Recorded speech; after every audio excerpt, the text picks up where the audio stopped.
Hello, I want to go over a typical problem that I could ask on an exam if I wanted to see if you understood how to add hx to an asymmetrical diene. The directions specifically are draw all the carbon-containing products and circle the one major product. Notice that I said only circle one of the products, and because we're going to have multiple products, double check that none are identical. So ask yourself, are any identical? If they are, either mark it as identical or get rid of one of the drawings. In a typical fill in the product, for the addition of hx to dienes, conjugated dienes, I'll give you a conjugated diene, I'll give you HCl or HBr, and I'll give you a temperature. Okay. Now, what makes this asymmetrical? If we label the diene or the alkenes A and B, what I'm saying is that if I use double bond A, I'll get a set of products that are different than if I use double bond B. For this to be symmetrical, or in my mind symmetrical, I would have to have something like that. Okay, to me that's symmetrical. It's probably not the right terminology, but again, what I mean is that using either double bond A or double bond B will give you a different set of products. So we're going to have to go through both situations to draw all the carbon-containing products because I want us to draw all the possibilities. Now, I'm going to do this kind of fast. Should I do this fast or should I go through the mechanism? Let me go through the mechanism. Okay, and then I'll show you maybe the shortcut. So if I use double bond A, let me go through the mechanism. I think that will help a lot, actually.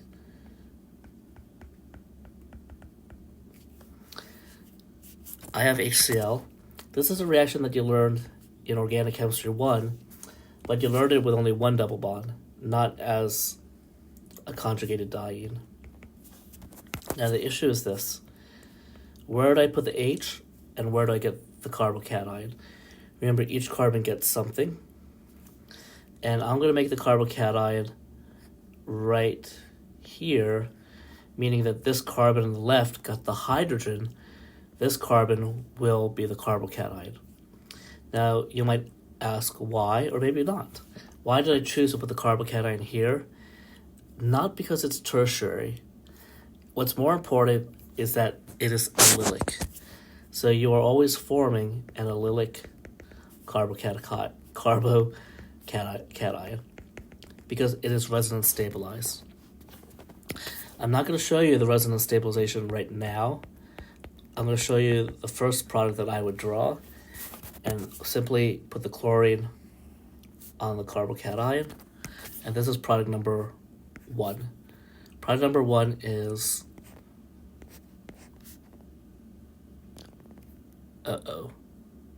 Yikes. Let me erase... Why did I draw that bond? Let me erase this. I'm not sure why I did that. Okay. Right, is that correct? Yes.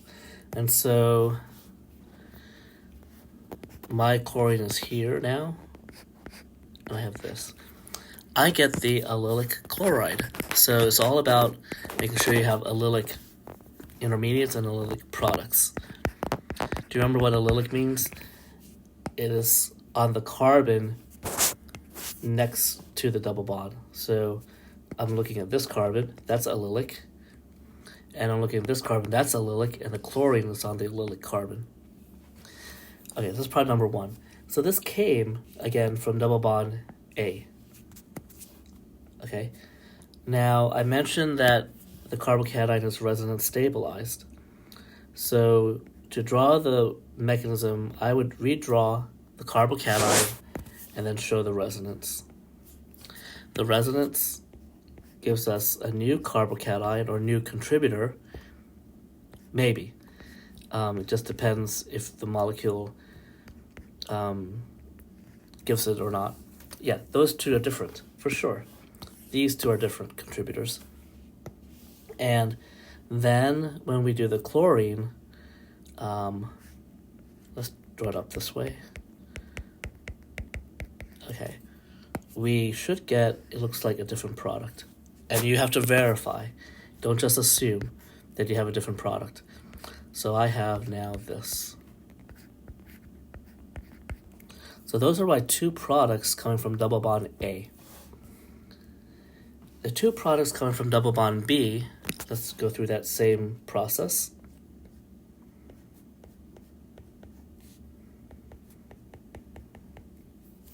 Okay, this is going to be interesting because you might run into this dilemma, but it's not really a dilemma.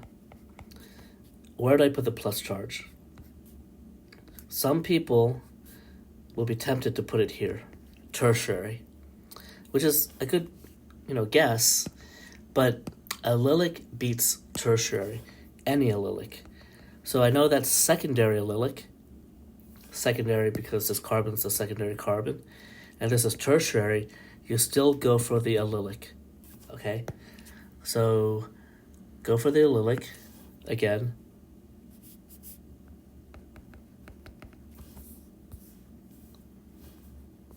Let me try to get this all in one screen.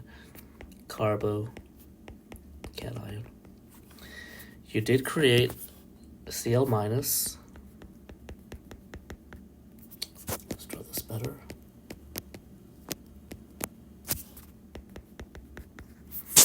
And we have this attack. This is our first product from the double bond B. Make sure that it is allylic chloride. And then we'll make sure that it's different than the other ones a bit later. Next, we have, what do we have? We have the resonance now of this. Same process we did for double bond A. With practice, this will be a lot faster, okay? If I ask you to draw the products, hopefully you could do a lot of this in your head eventually, and you'll get at least typically four products. And so again, let's do the Cl minus. Okay, same deal. We have resonance to get the second product. So now the chlorine's here. It's still allylic. Okay.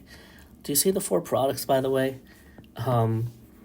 We have product 1, 2, 3, and 4. 1, 2, 3, and 4. Okay. Now, I am going to label... What am I going to label? Yeah. So, this type of addition could be either what's called a 1-2 or a 1-4 addition. Why do I say that? If I'm using double bond A, I'm going to number the pi system. Okay, the pi, let's see what color have I not used yet. Colors, here, pi system. 1, 2, 3, and 4. So this is 1, 2, 3, and 4. If I keep that numbering consistent, 1, 2, 3, and 4, I notice that I added something on carbon 2 and actually on carbon number 1. Number 1 got the hydrogen. So this is called a 1-2 addition. If I use the same numbering system here, 1, 2, 3, 4, definitely 4 got the chlorine, but 1 still got the hydrogen. That third hydrogen is still there. So it's 1 and 4 in this case. 1 and 4. And for double bond B, we get the same thing. 1 and 2, and 1 and 4. In a lot of cases, you will have 4 products, okay, to choose from. Next. All of those are good. Products. Oh, are any identical? None of them are identical. Like I could tell because the chlorines are in different positions relative to the isopropyl group. Okay, next. This temperature here. When you are 0 degrees Celsius or higher, okay, you're going for the thermodynamic product. You're going to circle the thermodynamic product. So here I'm asking you to circle. But if you are, let's say less than 0 degrees, so less than freezing point of water, you're going for the kinetic. In class, I mentioned the kinetic is always the 1-2 product, okay? The thermodynamic is always the more stable product, the more stable alkene. So that could be the 1-2 or the 1-4. The issue is this. If I'm going for the thermodynamic, am I going for the thermodynamic that was made by double bond A or the thermodynamic product made by double bond B? And so there's one more analysis we need to do, okay? We need to know which double bond to use. So there's a lot to think about. So which, and I like to say which double bond is more reactive. It's the one with the more stable carbocation. And yeah, we have a lot of carbocations happening here, okay? What I'm going to look at is I'm going to look at these two, and I'm going to look at these two, the ones that go through the resonance, because I see where it started from and where it ended. This is before resonance, this is after. This will give the 1-2, this will give the 1-4. And I'm going to label them. So this one is secondary allylic, but I'm just going to put secondary. This one's tertiary allylic. This one is secondary allylic, and this one is primary. If you understand resonance, you know that these two do not exist independent of each other. The actual molecule is a combination of these two, meaning it's the, I'd say the hybrid or the kid between the mom and the dad, the progeny, whatever.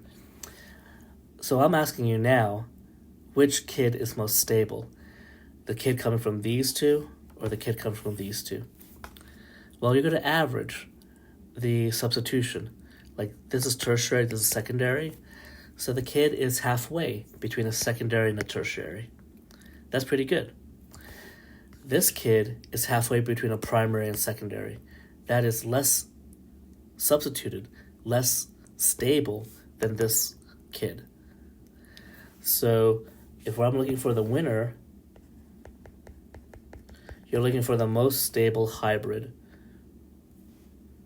And that's the winner here. Meaning, you're choosing the thermodynamic between these two. And thank goodness, sometimes it doesn't happen this way.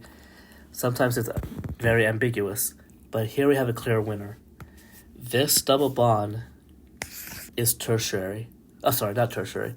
Trisubstituted. This double bond is disubstituted. Okay? So, to answer this problem, you're drawing these 4 products, and you're circling this one here. That is a lot to think about. I understand that. And I need to provide you a lot of paper for scratch work, at least a third of a page, okay? Now, there are shortcuts to this. There are shortcuts.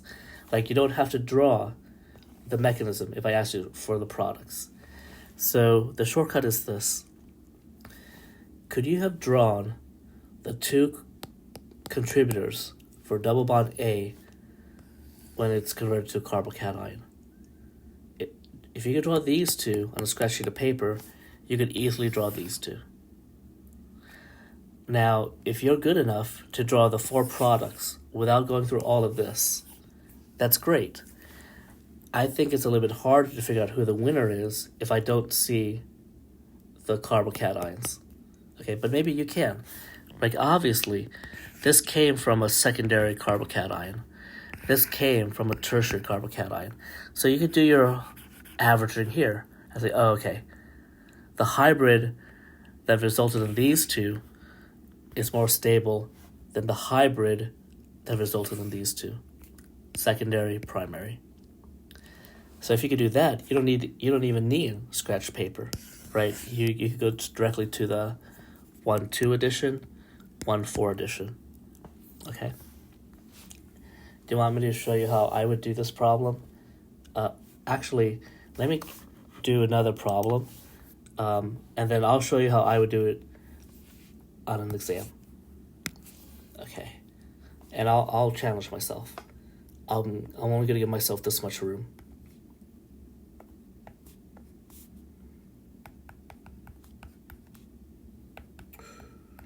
Interesting. This is nice because I have very, very cold. So I need the 1-2 product because the kinetic is always the 1-2 product. So I don't have to evaluate the stability. I just have to know which of the 1-2s I need. Is it going to be from double bond A or double bond B? I'm going to try without drawing the carbocations. For double bond A, the 1-2 product is this. You use double bond A, so this double bond stays, and the carbocation would have been right here, meaning the chlorine is right there in the product. When I have resonance, okay, imagine this wasn't here, and remember this, imagine this was a plus.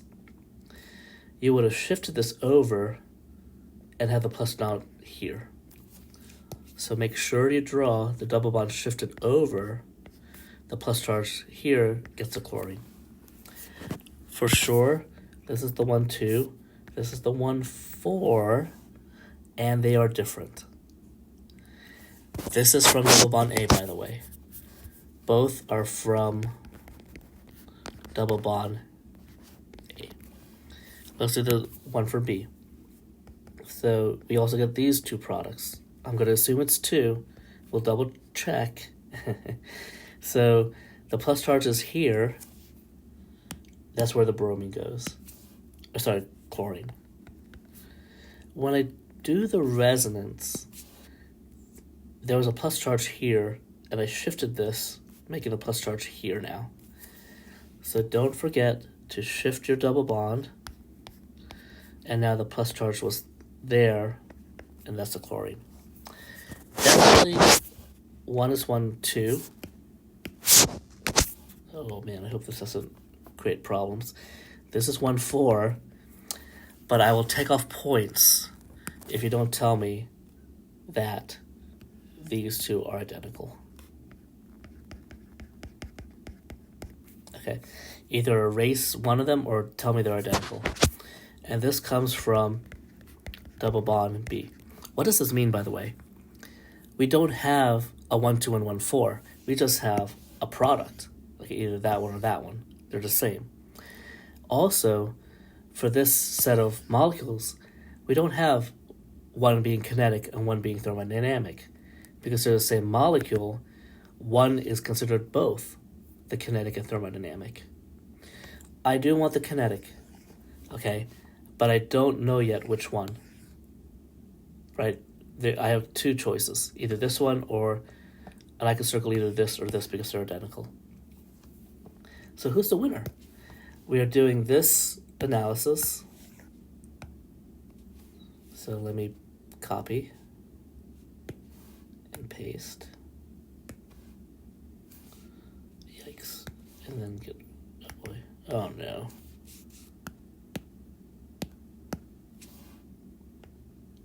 Nope. Give me a second. Oh my goodness. How do I get rid of that line? Okay. So who's the winner between A and B in this case? Well, we're looking at the carbocation, or we're visualizing the carbocation. The carbocation that was from double bond A was a mixture of a tertiary and a secondary.